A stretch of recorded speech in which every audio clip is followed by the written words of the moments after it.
Okay, so now let us start with nomenclature of organic compounds. Okay, IUPAC की full form आपकी रहेगी international union of pure and applied chemistry. Coming next आपके बहुत सारे ऐसे common names हैं या ट्रिबल नेम्स हैं जो कि IUPAC से मतलब उन्होंने भी रेप्ट कर लिए हैं, जैसे कि सिट्रिक एसिड जो कि आपका आया है सिट्रस फ्रूट्स में पाया जाता है, इसलिए citric acid. Okay, then formica ant, ठीक है, formica is equals to ant in Latin, therefore जो उसके अंदर एसिड पाया जाता है उसको फॉर्मिक एसिड कहा गया। देन जो आपका तीसरे नंबर का कार्बन का एक व्हाट से फॉर्म पाया जाता है, एक डायमंड है, ग्रेफाइट है, तो तीसरा आपका बकमिन्स्टेफरेंस होता है जो कि जो आर्किटेक्ट है उनके ही नाम के अंदर रखा गया है। ये एक C60 क्लस्टर होता है, राइट, इतना हमें पता होना चाहिए।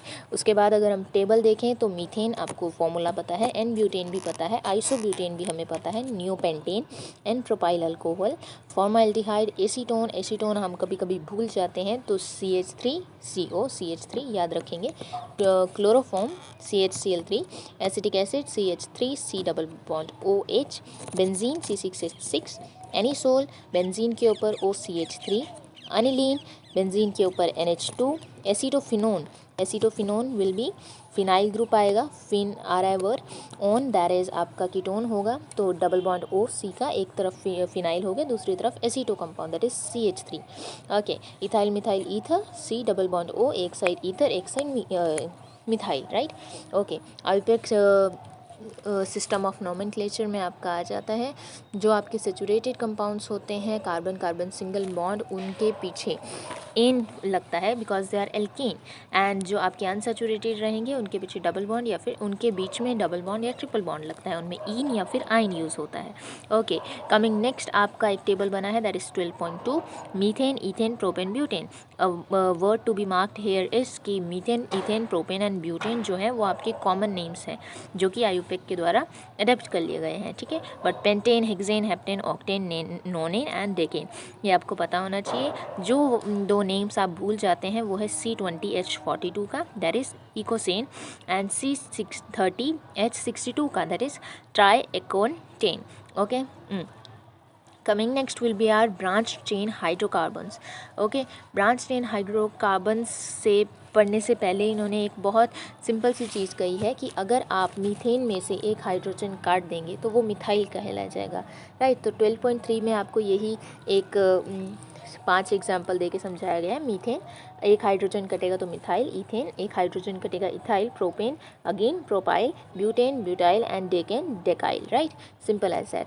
मिथाइल की एब्रीवेटेड फॉर्म ME रहती है, इथाइल की ET, प्रोपाइल की PR एंड ब्यूटाइल की BU। Okay, coming next will be आपकी आइसो वर्ड कब यूज़ होता है किसी भी स्ट्रक्चर के आगे। आइसो तब यूज़ होता है जब आपका जो ब्रांच है वो आपके सेकेंड लास्ट कार्बन के ऊपर लगा है या फिर सेकेंड कार्बन के ऊपर लगा है, right. There is a formation of Y towards the end of the particular branch, ठीक है, तो वो आइसो कहलाया जाता है। यहाँ पर आपको ब्रांच जो है वो सिंपली आधी आधी करके दिखाई गई है, तो प्रोपाइल, ब्यूटाइल और पेंटाइल का वो YL वाला जो फॉर्मेशन है वो स्पेसिफिकली शो किया गया है। तो आइसोप्रोपाइल, आइसोब्यूटाइल, टर्च ब्यूटाइल भी हमें पता चल रहा है अगर 3 जगह से एक कार्बन घिरा हुआ है एंड ब्रांच से जुड़ा हुआ है। वहीं अगर एक कार्बन चारों तरफ से अलग अलग ग्रुप से घिरा हुआ है तो वो नियो हो जाएगा, और नियोपेंटाइल होने के लिए 5 कार्बन सफिशेंट होते हैं, मींस स्टार्ट होता है 5 कार्बन से, ठीक है। सेक ब्यूटाइल क्या होता है? Isopropyl is something the Y का फॉर्मेशन हो रहा है टुवर्ड्स द एंड, राइट, पर सेक ब्यूटाइल है जब आपका टुवर्ड्स द एंड को छोड़कर उससे पहले वाले कार्बन पे आपकी चेन जुड़ी हुई है, ब्रांच स्ट्रक्चर, राइट, तो वो सेक ब्यूटाइल हो जाएगा। Then nomenclature of branch chain और एल्केन्स। तो अभी तक हमने सिंपल स्ट्रेट चेन देखा, तो उसमें आपका एन रहता है अगर सिंगल बॉन्ड्स रहेंगे कार्बन कार्बन में, डबल बॉन्ड रहेंगे तो इन, एंड ट्रिपल बॉन्ड रहेंगे तो आइन। वहीं ब्रांच चेन स्ट्रक्चर है तो आइसो और सेक का यूज़ कैसे होगा और टर्ट और नियो का कैसे होगा वो भी बहुत सिंपल है। अब जो हमारे पास जो मीन्स बड़ी चीज़ है दैट इज़ आपकी nomenclature of branch chain alkene, right? So very first step is to identify the longest carbon chain in the molecule. identify करना है आपको, ठीक है। 2 एग्जाम्पल दिए गए हैं, पहले वाला सही है बिकॉज उसमें 9 के 9 जो कार्बन है वो एक पर्टिकुलर लाइन में है, एंड जो सेकेंड एग्जाम्पल आपको दे रखा है उसमें वो क्रॉस कर जाते हैं, राइट, और 8 आपके कार्बन्स को गिना जाता है। तो पहले वाला जो लॉन्गेस्ट कार्बन चेन फॉर्म हो रही होगी कंटिन्यूसली, उसको आप चूज़ करोगे। 1 स्टेप इज़ डन। सो उसके बाद आप नंबरिंग करोगे। नंबरिंग किस तरीके से की जाती है, जो आपकी चेन है उस पर जो ब्रांचेस लगी हुई हैं उनको लोएस्ट पॉसिबल नंबर मिलना चाहिए। Now what is that, if you start from one and and like आप क्रिएट या सब्सटीट्यूट करते जा रहे हो 1 2 3 4, सो जो आपकी ब्रांचेस हैं उन्हें सबसे छोटे नंबर्स मिलने चाहिए। इन द वेरी फर्स्ट जो आपका एग्जाम्पल शो कर रखा है सेकेंड स्टेप में, वो आपके कार्बन जो ब्रांच चेन है वो carbon number 2 and carbon number 6 आ रहा है। वहीं जो दूसरा केस आपको एग्जाम्पल में शो कर रखा है उसमें कार्बन नंबर 8 एंड 4 आ रहा है। सो देयरफॉर फर्स्ट जो आपका पोर्शन है, सॉरी जो फर्स्ट एग्जाम्पल है वो आपका सही रहेगा। Y, because 2 and 6 are smaller than 4 और 8, राइट। सो इसको बोला जाता है लोएस्ट लोकेंट नंबर, सिंपल। उसके बाद अगर हम आ जाएं तो आपका अल्काइल ग्रुप जो अटैच होते हैं वो अल्फ़ाबेटिकल ऑर्डर से मीन्स लिस्ट किए जाते हैं, राइट। जैसे आपका जो एग्जाम्पल है जो ऊपर शो किया जा रहा है उसका नेम आपका 6 इथाइल, 6 नंबर पे आपका इथाइल ग्रुप है एंड 2 नंबर पे आपका मिथाइल ग्रुप जुड़ा हुआ है CH3, राइट। तो ई पहले आता है, M बाद में आता है, ओके। सो इन we will not be considering 2 या फिर 6 पहले आएगा, राइट। हम लोग EMF ऐसे करके देखेंगे, राइट। तो 6 इथाइल 2 मिथाइल नोनेन आपका नाम रहेगा। उसके बाद अगर हम देखें, so we don't have to repeat the identical substituent, that is बार बार आप मिथाइल नहीं लिख सकते हो। रादर देन डाई आपका 2 के लिए यूज़ होता है, ट्राई 3 के लिए, टेट्रा 4 के लिए, पेंटा 5 के लिए। एंड सो आपके एग्जाम्पल दिए गए हैं, ध्यान से पढ़ेंगे तो 2,4 di methyl pentane, 2,2,4 tri methyl pentane, 3 ethyl, see ethyl पहले आ रहा है because it starts with E and methyl बाद में आएगा, राइट।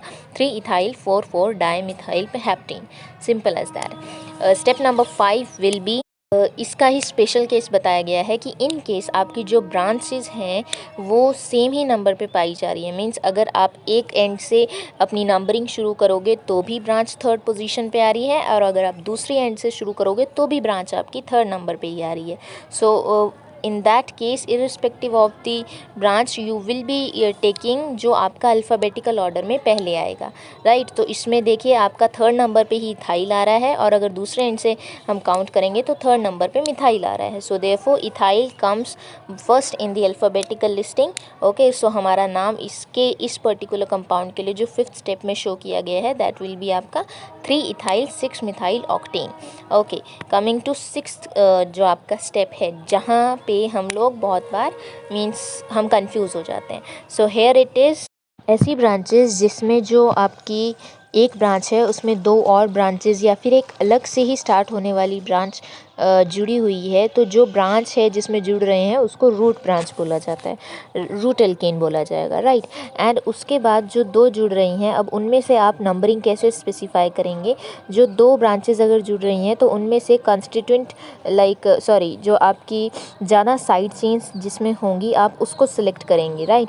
एंड जिसको सेलेक्ट किया जाता है वो उधर से आपकी नंबरिंग शुरू होती है, राइट। वहाँ से आप 1 2 3 4 डालना शुरू करते हैं। एंड जो आपका दूसरा जो अल्केन वाली जो मीन्स जो जुड़ी है आपके साथ ब्रांच, उसको आप पेरेंथेसिस में डालते हैं। पेरेंथेसिस मतलब कि उसका पहले नाम लिखकर और जिस पोजीशन पे वो जो रूट एल्केन है उसके साथ जुड़ी है उसको ब्रैकेट में लिखा जाएगा और पहले लिखा जाएगा जब भी आप आयुपेक नेम लिखेंगे, ओके।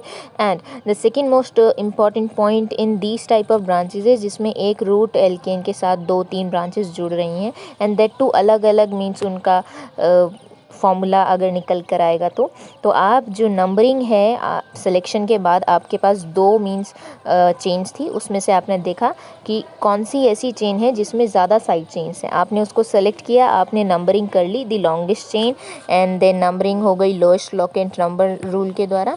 एंड जो फिर बची है आपकी चेन वो किस तरीके से नंबर होगी, लाइक उसका अलग से नाम रखा जाएगा, तो वो किस तरीके से नंबर होगी, वो उस तरीके से होगी कि जो उस चेन का कार्बन सब्स्टिट्यूएंट जो रूट चेन है उसके साथ जुड़ा हुआ है वो 1 कहलाया जाएगा एंड फर्दर देन वो 2 3 4 आगे बढ़ेगा, राइट। सो जो सब्स्टिट्यूएंट जो आपका जुड़ी हुई है मीन्स जो दूसरी ब्रांच है जुड़ी हुई जिसको पैरेंथेसिस में रखा जाएगा उसका वो कार्बन फर्स्ट कहलाया जाएगा जो कि रूट चेन के साथ जुड़ा हुआ है। Okay, so the very first example over here is कि आपके पास 2 चेन्स हैं, ठीक है। एक में आपका डाईमिथाइल 3 डाईमिथाइल डेकेन, ठीक है, मीन्स अगर आप एक ही उसको देखें 1 2 3 4 यहाँ पे शो किया गया है एंड दूसरा है आपका अगर 1 2 3 4 जो बॉक्स बना है उसमें देखें तो इथाइल ग्रुप जुड़ा है, राइट। सो अब आपकी लॉन्गेस्ट चेन कौन सी होगी जिसमें आपके 2 मिथाइल ग्रुप जुड़े हैं क्योंकि वहाँ पर साइड चेन्स ज़्यादा हैं। उसके बाद पैरेंथेसिस वाले का नाम आप पहले लिखेंगे, मीन्स जिसको पैरेंथेसिस में डालना है तो 1 कहाँ आएगा जो कि आपकी रूट एल्केन चेन के साथ जुड़ा हुआ है, राइट।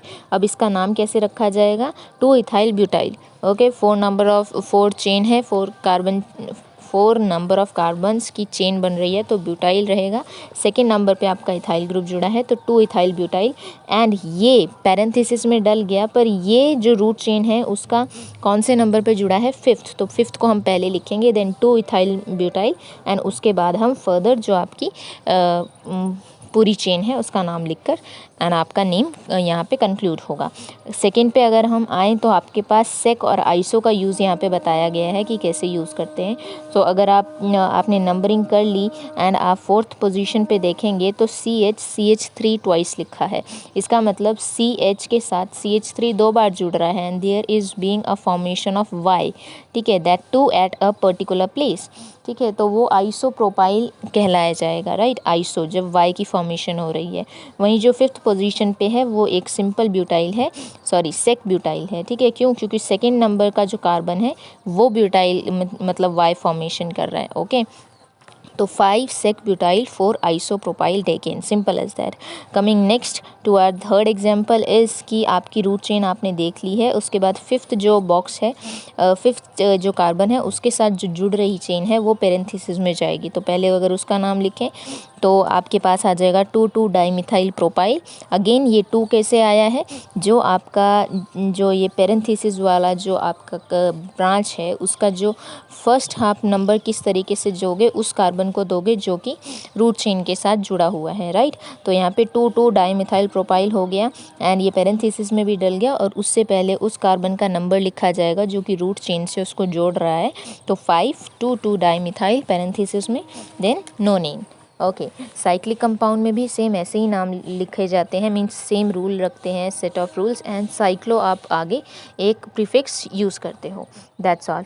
12.7 जो है उसके आयुपिक नेमिंग में आपको ये बताना है कि क्या रीज़न हो सकता है कि आपका जो पहला नेम दे रखा है वो सही है, जो दूसरा नेम दे रखा है वो गलत है, and this is pretty simple अगर आपको ये सारे स्टेप्स आ जाते हैं तो। Okay, then coming next will be our nomenclature with functional group. Okay, so this will be in the very next audio and video. Okay, till then, bye bye.